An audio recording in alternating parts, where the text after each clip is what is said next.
আয়াত 2 وَرَأَيْتَ النَّاسَ يَدْخُلُونَ فِي دِينِ اللَّهِ أَفْوَاجًا অনুবাদ আর আপনি মানুষকে দলে দলে আল্লাহ দ্বীনে প্রবেশ করতে দেখবেন।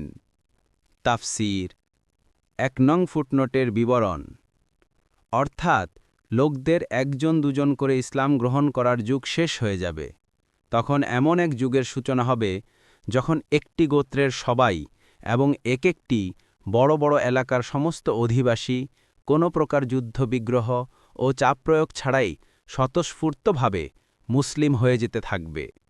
মক্কা বিজয়ের পূর্বে এমন লোকদের সংখ্যাও প্রচুর ছিল, যারা রাসূলুল্লাহ সাল্লাল্লাহু আলাইহি ওয়াসাল্লামের রেসালাত ও ইসলামের সত্যতা সম্পর্কে নিশ্চিত বিশ্বাসের কাছাকাছি পৌঁছে গিয়েছিল, কিন্তু কোরাইশদের ভয়ে অথবা অন্য কোনো কারণে তারা ইসলাম গ্রহণ থেকে বিরত ছিল।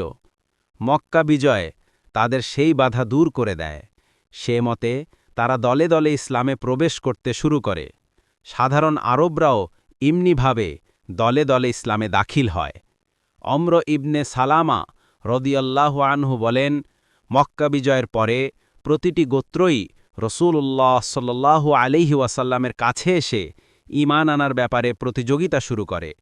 মক্কা বিজয়ের আগে এ সমস্ত গোত্রগুলো ঈমান আনার ব্যাপারে দ্বিধা করত।